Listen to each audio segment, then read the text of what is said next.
ગુંજામાળા વર્ષમાં એક વખત બદલવાની હોય તો તે સમય કયો?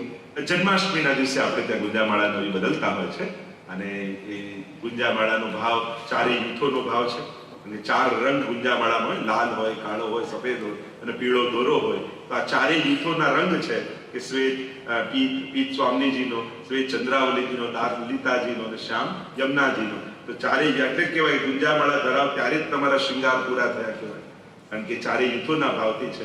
જન્માષ્ટમી ટાઈમે બદલી અને નવી કરાવી અને બને તો સાચી લાવી. ઘણી વાર પ્લાસ્ટિક જેવી લઈ આવીએ છીએ, એમાં કલર ગુંજામાળા જેવો હોય છે પણ ગુંજામાળા હોતી નથી. એટલે જ્યારે પણ કોઈ પણ વસ્તુ ખરીદો તો પ્રભુને લાયક પુષ્ટિ માર્ગી એ પ્રકારની હોવી. લોકો અમે તો નાથદ્વારામાં બધું સાચું મળે જરૂરી નથી. ત્યાંથી આપણે ગોતવાનું કે આપણા કામનું શું છે. ત્યાં તો બધું જ ટાઈપનું મળતું હોય અને એટલા માટે એ ધ્યાન રાખવું. અનન્યતા અને અન્યાશ્રય વચ્ચેનો ભેદ જેમ હમણાં મેં સમજાયું, અનન્યતા એટલે એકમાં બધું જોવું અને અન્યાશ્રય એટલે આ મારું કામ કરી આવશે, આ મારા આનાથી લાભ થઈ જશે, આનાથી મારું કંઈક ભલું થઈ જશે. એમ ભગવાન સિવાય જેના તમે થયા એની શરણાગતિ સ્વીકારી એને છોડી ભય અને લાલચને કારણે જ્યારે જીવ બધે ભટકતો થાય એને અન્યાશ્રય કહેવાય. બાકી ક્યાંક જતા રહેવાથી, કોઈને વંદન કરવાથી કઈ અન્યાશ્રય થતો નથી. મૂળ વાત એ લાલચ અને ભય. કારણ કે થયું કે તું જેને થવાનો તે સંકલ્પ કર્યો તું એનોય ન થયો તો પછી તું કોનો થઈશ? તો એ ઠાકોરજીને છોડીને અન્ય પણ કોઈ દેવી દેવતા પાસે જાઓ ને તો એ લોકો કોઈ મૂર્ખ નથી. એ જાણે છે કે તું ઠાકોરજીનો થવાનું તે ભગવાનને કીધું કે હે કૃષ્ણ હું તારો થયો, એમ પંચાક્ષર બોલ્યો છું, તું એનો ન થયો, તું લાભ અને લાલચ માટે મારી પાસે આવે તો તું મારો ક્યાં થવાનો? અને એટલા માટે લાલચ અને ભય આ બે વસ્તુને કારણે જે બીજે લાભ ગોતવા જાય કે ભગવાન સિવાય, જો અન્યાશ્રય કોઈ વ્યક્તિ કે કોઈ દેવતાથી નથી થતું. અન્યાશ્રય આપણી વૃત્તિનું નામ છે. અરે કેવળ દેવી દેવતા નહીં, હું તો કહું છું તમને એમ થયું કે આ બોસને કારણે મારું ઘર ચાલે છે એમ માનવું પણ એક પ્રકારનો અન્યાશ્રય છે. પણ એ ભૂલી જઈએ છીએ કે બોસ કોને કારણે સુખી છે? ઠાકોરજીની કૃપાને કારણે જ એને મળેલું છે. એટલે દરેકમાં ભગવાનની કૃપા માનીને જોવી એનું નામ અનન્ય આશ્રય. અને ભગવાન સિવાય મારું કોઈ ભલું કરશે એ વૃત્તિનું નામ અન્યાશ્રય. પુષ્ટ કરેલા ચિત્રજી સ્વરૂપે બિરાજતા ઠાકોરજીને અત્તર કેવી રીતે સમર્પવું? શું ડ્રેસ કે છબી ઉપર અત્તર લગાવી શકાય? આ ગઈકાલે આવ્યો હતો એટલે ખાસ ધ્યાન રાખવું, બહુ ભીનું નહીં કરવું જ્યારે ચિત્રજી બિરાજતા હોય અને વસ્ત્રજી ઉપર જ અત્તર સમર્પિત કરવું. લાલનના શ્રીઅંગ ઉપર કરી શકાય. પુષ્ટિ માર્ગમાં મોક્ષ અને મર્યાદા માર્ગમાં મોક્ષનો તફાવત. મર્યાદા માર્ગી મોક્ષ એટલે ભગવાનમાં ભળી જવો, જ્યાં પેંડો થઈ જવો અને પેંડો ખાવો, આ બંનેમાં જે ફરક છે એ પુષ્ટિ માર્ગીય મોક્ષ ને મર્યાદા માર્ગી મોક્ષ. એટલે કે ભગવાનમાં ભળી પોતાનું અસ્તિત્વ ભગવાનમાં લય કરી દેવું એ મર્યાદા માર્ગી મોક્ષ છે. અને આપણે ત્યાં તો મોક્ષની વૃત્તિ કહ્યું મોક્ષ કૃષ્ણસ્ય ચેત ધ્રુવમ, કે આ ચિત્ત અહંતા મમતાને છોડી ચિત્ત ભગવાનના ચરણોમાં લાગી જાય, એમની સેવામાં લાગી જાય. આ જ પુષ્ટિ માર્ગીય મોક્ષ છે. અમે તો અહર્નિશ અખંડ ભગવત સેવામાં અમારું મન લાગીએ એટલે મોહનું મરવું એ જ મુક્તિ છે પુષ્ટિ માર્ગમાં. કે મારો સાંસારિક મોહ મરી જાય અને ભગવત અનન્ય આસક્તિ જાગી જાય એ પુષ્ટિ માર્ગીય મોક્ષ. પુષ્ટિ માર્ગમાં ગોલોક અને ભૂતળનો તફાવત શું છે? એટલે ભૂતલમાં જેમ સંસાર છે આપણે લૌકિક દેહથી જીવીએ છીએ અને ગોલોક ધામ એ પ્રભુનું અખંડ લીલા ધામ છે કે જ્યાં બધા આધિ દૈવિક સ્વરૂપ છે. એટલે જ આપણા વાર્તા સાહિત્યમાં 3 જન્મની વાર્તા આવે છે. એમાં પહેલો જન્મ કયો કે લીલામાં ગોલોક ધામમાં જે દરેકનું એક સખી સ્વરૂપ છે માનવામાં કે આપણે બધા જ ઠાકોરજીના ગોપીજનો છે અને એ ગોપીજનોનું ગોલોકમાં જે આપણું સ્વરૂપ છે અને ત્યાં પ્રભુની જે અખંડ લીલા થઈ રહી છે એ ગોલોક ધામ પ્રભુનું છે. અને આપણા ઘરે આપણે ત્યાં આપણા ઘરે ઠાકોરજીને પધરાવી અને જે ભાવ કરીએ એ નંદાલયનો ભાવ છે કે નંદ બાબાના ઘરે ઠાકોરજી પ્રગટ થયા અને ત્યાં યશોદાજીને ગોપીજનો જે રીતે સેવા કરતા એ આપણું ભૂતલની સેવા. ભાગ્ય સૌભાગ્ય શ્રી યમને જુદે. શ્રી યમુનાજી ની આ સ્વરૂપ પુષ્ટિ માર્ગમાં વિશેષ રૂપે આરાધ્ય છે. અને પ્રત્યેક વૈષ્ણવને પ્રાય યમુનાજી માટે વિશેષ ભાવ. આપણે ત્યાં 2 માં કહી છે, એક પ્રભુની માં યશોદાજી અને બીજું ભક્તની માં શ્રી યમુનાજી. સ્વભાવ વિજયો ભવેત વદતિ વલ્લભ શ્રી હરિ. અકરાણી ત્રીજના દિવસે જ્યારે મહાપ્રભુજી ગોકુલમાં પધાર્યા છે અને કલકલ કલકલ વહેતા યમુનાજી ના તટ ઉપર સહજ દમલાજી સાથે ચર્ચા કરતા મહાપ્રભુજીના મુખમાંથી શબ્દો નીકળ્યા, દમલા અમે ઠકરાણી ઘાટ કોણ છો और गोविंद घाट कौन सा? અને એટલામાં યમુનાજીના જલમાં કંઈ કળકળાટ થયો અને ભ્રમરો પડવા લાગ્યા અને 16 વર્ષ યુવતી સ્વરૂપ શ્રી યમુનાજી પ્રગટ થયા.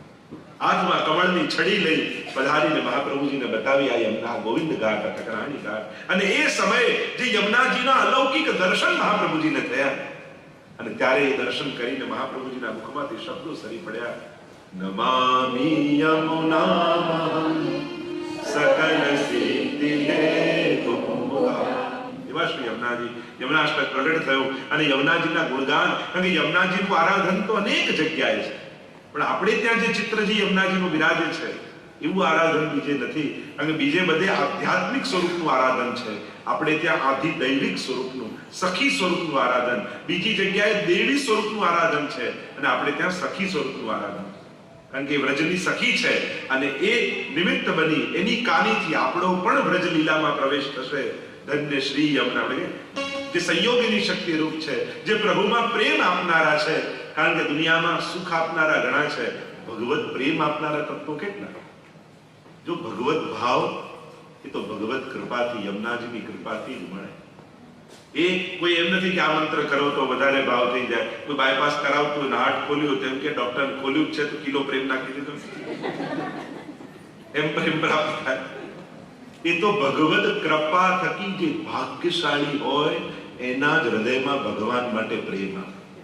આ તમારા સૌભાગ્યનું સૌથી પહેલું પ્રતીક છે. ગત જન્મના કેટલાય પુણ્યો કર્યા હોય ને ત્યારે ભગવાન માટે ભાવ હૃદયમાં સહજ આવે. એમને એમ નથી આવતું. જો ધંધો કરવા જાવ ને તો રોકાણ માટેની તો મૂડી જોઈએ. એમ નવા પુણ્યો જેને કરવા હોય ને એના માટે જૂના પુણ્યો હોવા જોઈએ. બાકી આ હાથથી પુણ્યો થાય એમ નથી, આ મુખમાંથી ભાવ ભગવત નામ નીકળે એમ નથી. ક્યાંક કોઈક જન્મના આપણા પુણ્યો સંચિત થયા હોય અને એને કારણે આ હાથથી સત્કર્મો થતા હોય છે. ભગવાને આંખો બધાને આપી છે પણ દરેકની આંખોને દર્શન નથી મળતા. ભગવાને હાથ બધાને આપ્યા છે પણ દરેક હાથને સેવા નથી મળતી. ભગવાને પગ બધાને આપ્યા છે પણ દરેકના પગ ભગવત કાર્યોમાં નથી દોડી શકતા. આપણે ભાગ્યશાળી છીએ કે ભગવાને આપણને એવી આંખો આપી છે જેનાથી રોજ ભગવત દર્શન થઈ છે. પૈસા બધાને આપ્યા હોય પણ દરેકનું દ્રવ્ય ભગવત કાર્યમાં ખર્ચી નથી શકાતું. જો સત્કર્મો પુણ્યો ને ભક્તિ કરવા માટે પણ ગત જન્મના પુણ્યો છે. સુચિનામ શ્રીમતામ કે ભગવાન તો ગીતાજીમાં કહે છે કે જ્યારે કોઈ ભક્તિ કરનારો એના જીવનને છોડે છે તો આવતા જન્મમાં પણ હું એને એવું પરિવાર, એવું ઘર આપું છું કે જ્યાં એવા લોકો રહેતા હોય ત્યાં મારી ભક્તિ એને સુગમ થઈ જાય. જો આ તો બાળકોને પણ એ જ કહેતો હતો, તમે બહુ પુણ્યો કર્યા હશે, ભાગ્યશાળી હશો કે તમને એવા ઘરમાં જન્મ મળ્યો છે જ્યાં ભગવાનની ભક્તિ કરવાની બધી ફેસિલિટીઓ તમને મળી છે. એ પણ નસીબની વાત, ભાગ્યની વાત છે, ઠાકોરજીની કૃપાની વાત છે. મેં તો કેટલી જગ્યાએ ઘર એવા જોયા, પેલા બહેન યા કોઈ ભાઈ એટલી ભક્તિ કરવા ઈચ્છતા હોય પણ એટલા પ્રતિબંધો ઘરમાંથી આવતા હોય કે મેના મુખમાં ભગવાનનું નામ ના લે. એવા પણ સંજોગો હોય છે. તો ઠાકોરજી તમને એવું ઘર આપ્યું છે કે તમારું સૌભાગ્ય છે કે તમને એવા ઘરમાં રહો છો કે એવા જન્મ મળ્યો કે પરણીને આવ્યા કે રહો છો એવા લોકોની સાથે કે જ્યાં ભક્તિ કરવાની સુગમતા તમને મળે. આ કૃપા વગર સંભવ નથી. અને એટલા માટે આ બધા સત્કર્મો કરવા, આ ભક્તિ કરવી એ પણ સૌભાગ્યની વાત છે. તો શ્રી યમુનાજીની કૃપા થકી, હમણાં એનો વિસ્તાર તો નથી કરતો, પણ આજે યમુનાજીનો ઉત્સવ આપણે ત્યાં માનવામાં આવે. એ જ યમુનાજી સખી સ્વરૂપે જમનાવતા ગામમાં પ્રાગટ્ય લીધું હતું અને એનો ઉત્સવ મનાવવામાં આવે છે ચૈત્ર સુદ છઠના દિવસે. પણ યમુનાષ્ટકનું પ્રાગટ્ય થયું ઠકરાણી ત્રીજના દિવસે, શ્રાવણ મહિનામાં, જ્યારે મહાપ્રભુજી ગોકુલ પધાર્યા. અને ઠકરાણી ત્રીજ એટલે જ આપણે ત્યાં ઠકરાણી ત્રીજના દિવસે કાચનો ઈંડોળો કરવામાં આવે એ યમુનાજીના ભાવથી. તો ગઈકાલે આપણે જે દર્શન કરી રહ્યા હતા, આપના બધાની પાસે સર્વોત્તમજીના 108 નામની છે. કાલે સર્વવાદી નિરાસક્ત બાદ ભક્તિ માર્ગાબ્જ માર્તંડાય એનું દર્શન કર્યું હતું. આજે શ્રી ગુસાઈજી આપણને સ્મરણ કરાવતા કહે છે, સ્ત્રી શુદ્રાદુદ્ધૃતિ ક્ષમાય નમઃ, સ્ત્રી શુદ્રાદુદ્ધૃતિ ક્ષમાય નમઃ. આ સ્ત્રી અને શુદ્રનો ઉદ્ધાર કરવા વાળા છે. જો આજથી 500 વર્ષ પૂર્વ સમાજની જે વ્યવસ્થા હતી. અને ત્યાં મંદિરોમાં શૂદ્રોને પ્રવેશ ન મળતો, સ્ત્રીઓને સેવાનો અધિકાર ન મળતો. હવે સમાજમાં આ બધી વાત થાય છે, પણ આ વાત મહાપ્રભુજી તો 500 વર્ષ પહેલા કરી. હવે સ્ત્રીઓ શૂદ્રોના ઉદ્ધારની વાત સમાજમાં ચાલી છે, તો મહાપ્રભુજી 500 વર્ષ પૂર્વે જે ઠાકોરજી મંદિરમાં બંધાયેલા હતા અને કેવલ કોઈ બ્રાહ્મણ પૂજારી હોય એ જ ભગવાનની પૂજા કરી શકે અને બીજો વ્યક્તિ મંદિરમાં પ્રવેશી પણ ન કરી શકે, સેવા પણ ન કરી શકે, મહાપ્રભુજીએ એ મંદિરોમાં બંધાયેલા ભગવાનને કાઢી વૈષ્ણવના ભક્તોના ઘરે ઘરે ઠાકોરજી પધરાવી અને પ્રભુને સમાજમાં સુગમ કરી દીધા. જે દુર્લભ પ્રભુ હતા, એમ થાય કે બ્રાહ્મણ જ પૂજા કરી શકે, આ વર્ણનો હોય એ જ સેવા કરી શકે, મહાપ્રભુજી કહે સેવા કરવાનો અધિકાર બધાને છે. અને એટલા માટે આપણે ત્યાં સ્ત્રી અને શૂદ્રોને પણ અધિકાર શ્રી મહાપ્રભુજી આપ્યો, એમનો પણ ઉદ્ધાર કર્યો. કારણ કે વેદમાં જ્યારે આ અધિકાર નતો મળ્યો, પણ એ જ વેદમાં રહેલા પ્રભુને એમની ગોદમાં આપી અને બહેનો પણ ભગવત સેવા કરતા થયા અને એમને પણ ભગવત સેવા કરવાનો અધિકારની પ્રાપ્તિ શ્રી મહાપ્રભુજીએ કરાવી છે. એટલે સ્ત્રી શુદ્રાદિ ક્ષમાય નમઃ, કે આ સ્ત્રી અને શૂદ્રોનો ઉદ્ધાર કરવા વાળા. આપણે ત્યાં વાર્તા સાહિત્યમાં તમે જુઓ તો અનેક પ્રસંગો આવે. એ ચૌડાની વાર્તા આવે છે, એ કુંજરીબાઈની વાર્તા, ચમાર વૈષ્ણવની વાર્તા આવે છે. 252 વૈષ્ણવમાં ચમાર હતો, દ્વારિકામાં રહેતો, ચાવડાનું કામ કરતો. અને ગુસાઈજી એકવાર દ્વારિકા પધાર્યા અને અલૌકિક પુરુષોત્તમ સ્વરૂપે ગુસાઈજીના દર્શન શરણે ગયો. ગુસાઈજીની પાસે કહ્યું કે મને શરણે લો ને મને ભક્તિનું દાન કરો, ભગવત સેવાનું દાન કરો. ત્યારે ગુસાઈજીએ કહ્યું તને શરણે લઉં, પણ એક વચન આપ, તું આજ પછી જીવ હિંસા નહીં. અને એને વચન આપ્યું, જો આપ મને શરણે લેતા હો તો આપને વચન આપું છું કે ક્યારે જીવ હિંસા નહીં. અને જ્યાં શરણે ગયો, સેવા પધરાવી દીધી અને એવું આદર્શ વૈષ્ણવી જીવન જીવવા લાગ્યો એ ગામમાં રહેલા બ્રાહ્મણોને ઈર્ષા થવા લાગી કે આ છે શુદ્ર સાધારણ ચમાર જીવ અને બ્રાહ્મણોની જેમ રહે. રાજાને જઈને ફરિયાદ કરી કે દૂધમાંથી છાશ થાય પણ છાશમાંથી દૂધ ન થઈ શકે, બ્રાહ્મણ શુદ્રની જેમ રહી શકે પણ શુદ્ધ બ્રાહ્મણની જેમ કઈ રીતે રહી શકે. રાજા દરબારમાં બોલાવ્યો ચમાર વૈષ્ણવને, પૂછ્યું આ બ્રાહ્મણો કહે કે દૂધમાંથી છાશ થાય પણ છાશમાંથી દૂધ ન થઈ શકે. ત્યારે પેલા ચમાર વૈષ્ણવે કહ્યું કે જો ગુરુ ગુસાઈજીની કૃપા થાય ને તો છાશમાંથી એ દૂધ થાય. પ્રમાણ કરીને બતાવો. અને દૂધનો લોટ, છાશનો લોટો મંગાવ્યો રાજાએ અને પેલા ચમારના હાથમાં આપ્યો. હાથમાં લઈને ગુસાઈજીનું સ્મરણ કર્યું ને કહ્યું જો મારું સાચા અર્થમાં ઠાકોરજીએ સ્વીકાર કર્યો હોય તો આપનો પ્રબળ પ્રતાપ આજે આ રાજાને બતાવો. છાશનો લોટો આપ્યો રાજાને અને રાજાએ ઘૂંટડો ભર્યો. મીઠા મધ અમૃત જેવા દૂધનો સ્વાદ એને આવ્યો અને પ્રમાણિત કરીને બતાવ્યું જો ગુરુની કૃપા થાય તો છાશનું દૂધ થઈ શકે. તો આમ આવા સ્ત્રી શુદ્રોનો ઉદ્ધાર કરવા વાળા પણ શ્રી મહાપ્રભુજીને ગુસાઈજી છે. કેવા કેવા જીવોનો, અરે કેવા સ્ત્રી શુદ્રોની, પશુ પંખીઓનો પણ ઉદ્ધાર કર્યો. ગુસાઈજીનો એવો નિયમ હતો કે રોજ જો એક જીવને ઠાકોરજીની શરણે ન મોકલે તો અન્ન જળ લેતા નહીં. એવો નિયમ. એકવાર હંસ અને હંસલી હતા, એમને ભગવત નામ સંભળાવ્યું અને જ્યાં ભગવત નામ સંભળાવ્યું તો એમની બુદ્ધિ એવી નિર્મલ બની, એમને થયું કે આ દેહમાં, પક્ષી દેહમાં આપણે શું સેવા કરી શકીએ. જો જેને સેવા કરવાની વૃત્તિ છે ને એને સેવા મળી જતી હોય. અને વૈષ્ણવ એ જ જેની આંખો સેવાને શોધતી હોય. કોઈ આમ ઉભો અમને ક્યાં કહ્યું છે કરવાનું, તો એને સેવા ન મળે. સેવા તો શોધી લેવાની હોય, એના આમંત્રણો ન હોય. સેવા એ વૈષ્ણવની પ્રવૃત્તિ નથી, સેવા એ વૈષ્ણવની વૃત્તિ છે. એને કોઈ પ્રવૃત્તિ, એક્ટિવિટી ન માનો, નહીં તો થાકી જશો. સેવા એ વૈષ્ણવની વૃત્તિ છે. એ વૃત્તિ જ્યારે બની જાય ને તો એમાં જીવને આનંદ આવવાનો. પ્રવૃત્તિ માનીને કરશો તો થાકી જશો, કંટાળી જશો. પણ એ કરતા કરતા સેવા જ્યારે તમારી વૃત્તિ બની જશે તો એ તમારો આનંદ બની જશે. તો સેવા એ જ. અને સેવા ક્યારે પણ નાની મોટી નથી હોતી. લોકો આને તો અંદરની સેવા મળી, અમને બહારની મળી, આને શિંગારની મળી, અમને બુહારીની મળી. ક્યારે પણ સેવા શબ્દની આગળ કોઈ પણ વિશેષણ ન લગાડે કે આ નાની મોટી, અંદરની બહારની. સેવા એ સેવા છે. સેવા શબ્દ પોતાનામાં પૂર્ણ છે, એને કોઈ વિશેષણની જરૂર નથી, આગળ એની પાછળ કોઈ નામ લગાડવાની જરૂર નથી.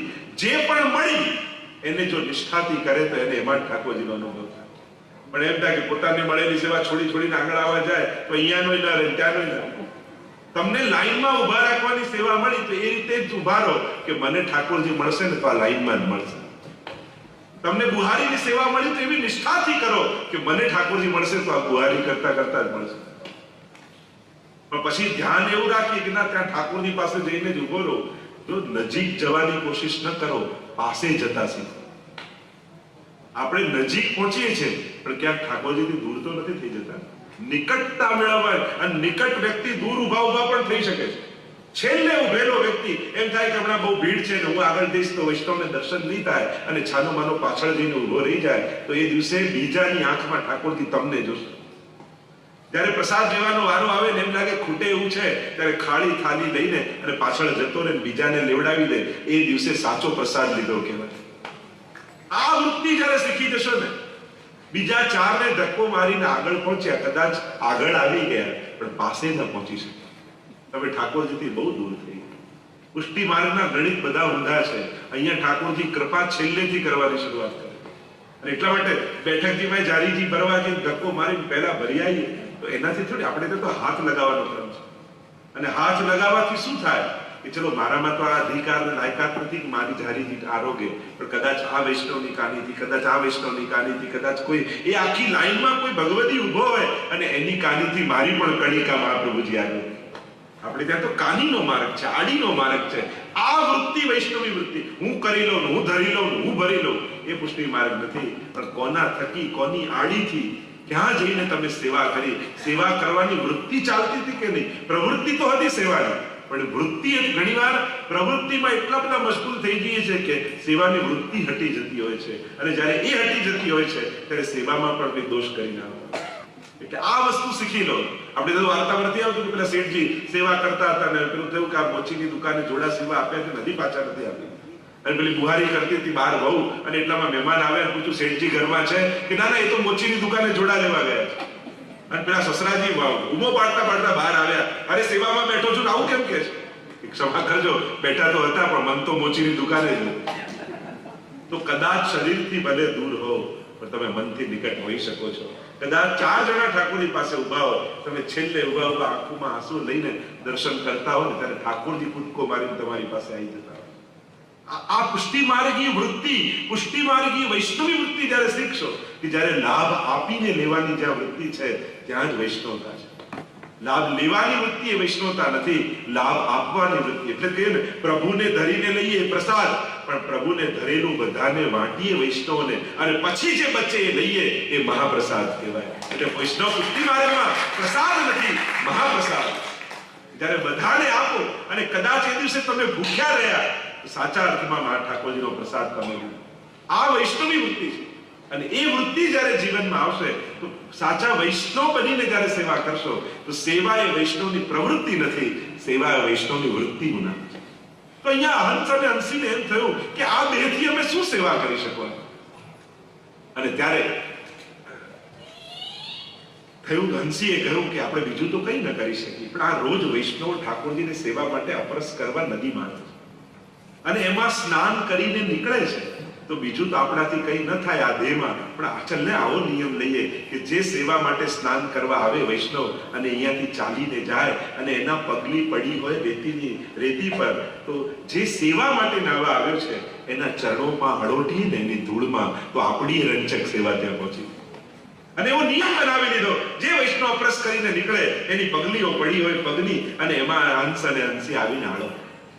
રોજ એક શિકારી એમને જોતો અને એને મારવા માટે ઘણીવાર પ્રયાસ કરેલા, પણ એ હંસહંસી હાથમાં ના આવતા. એને જોયું ઘણા દિવસ સુધી કે આ કરે છે શું, અને જોયું તો કોઈ વૈષ્ણવ આવે એના પગમાં આળોટવા.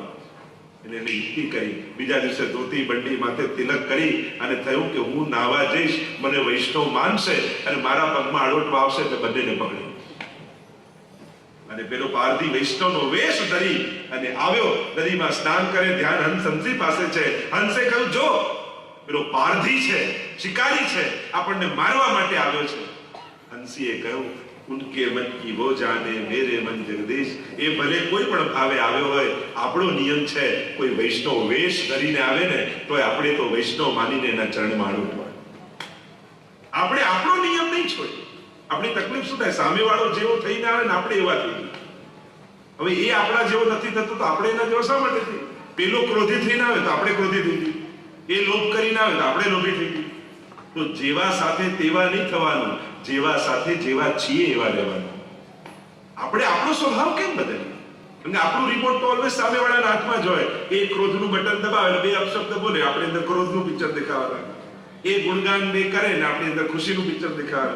જ્યાં સુધી આપણું રિમોટ કંટ્રોલ સામેવાળાના હાથમાં રહેશે ત્યાં સુધી આપણે આપણી જાતને સુખી કેમ કરીશું? કારણ કે આજે આખો દિવસ આપણો કેવો જશે એ ડિપેન્ડ આપણા ઉપર નથી રાખતું, કેવા લોકો મળશે એના ઉપર જ.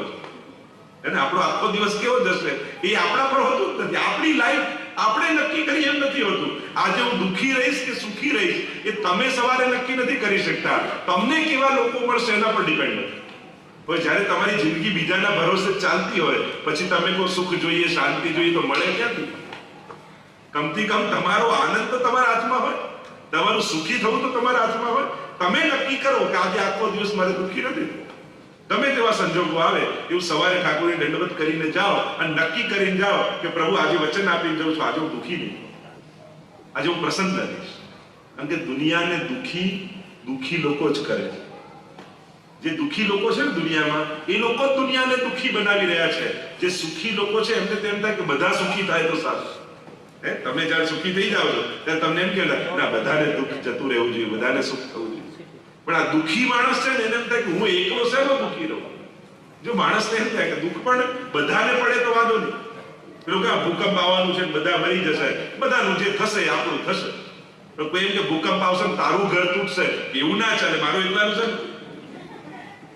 એટલે બધા દુઃખી થતા હોય તો વાંધો નથી. મૂળ વાત છે દુઃખી લોકો દુનિયાને દુઃખી કરી રહ્યા છે.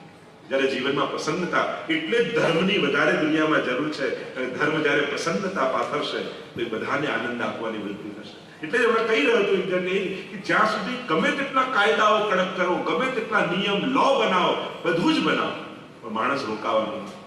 જ્યાં સુધી એની આત્મા એને ખોટું કરતા નહીં રોકે ને ત્યાં સુધી એ માણસને કોઈ રોકી શકવાનું. હવે કોઈના કાયદા, કોઈની કડકાઈ, કોઈની વડ, હવે કોઈનું સાંભળવાનું નથી.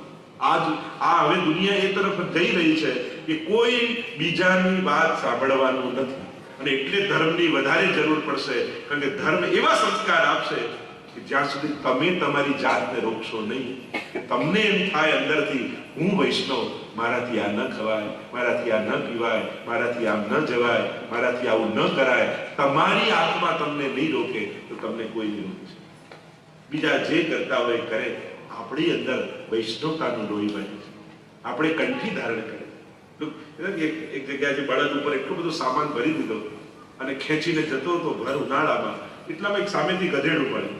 એને કહ્યું તું રહ્યો બળદ ને બળદ, મારો માલિક જો મારા પર આટલો સામાન ભરે ને હું તો આડો જ પડી જાઉં, એટલે બીજી વાર ભરે જ નહીં. બળદ કે તું કરી શકે, પણ અમે તો ગાયના દીકરા, અમારી માં તો ભગવાનની બાજુમાં મંદિરમાં ઊભી હોય અને તારી માને કોઈ મંદિરમાં ઘુસવાય ન દે, એટલે તને તારા મનમાં આવે તું કરી શકે, પણ અમે ગાયના દીકરા છે, અમારાથી આવું ન થાય. એમ બીજા જે કરતા હોય કરે, આપણે વૈષ્ણવના દીકરા, આપણાથી આવું ન. આ સંસ્કાર, આ વૃત્તિ, આ ગૌરવ જ્યાં સુધી આપણી અંદર નહીં આવે કે મારા પૂર્વજોનું સ્મરણ કરું, મારા વડીલોનું સ્મરણ કરું કે કેવા વંશમાં મારો જન્મ છે, કેવા કુળમાંથી હું આવું છું. અને આ જ્યારે ગૌરવ આવશે ને એક વૈષ્ણવતાનું, ત્યારે તમને એમ થશે કે મારો જ આત્મા મારો ગુરુ બની ગયો. હવે અહીંયા કોઈ જોતું નથી. પાપ માણસ ક્યારે કોઈ જોતું તો નથી. બસ આપણે ત્યાં જ રોકાયેલા છે. ખોટું કરવા તૈયાર છીએ તો મોકા મળે તો. ઘણાને અવસર નથી મળતા, બાકી ખોટું કરવા તે તૈયાર હોય. તો શું આપણે પાપ એટલા માટે નથી કર્યા કે આપણને ચાન્સ નથી મળ્યા, કે યા પછી આપણે આત્માથી સંકલ્પિત છીએ કે ગમે તેવા અવસર મળે મારે ખોટું નથી કરવું? વિચાર કરો. મોટા ભાગની દુનિયા એટલે અટકેલી છે કે એને અવસરો નથી મળતા. આપણે આત્મસંયમ, એટલે હવે એવો સમય આવે છે કોઈ કોઈને નહીં કહી શકે હવે તમારે જ તમારી જાતનો નિગ્રહ કરવા.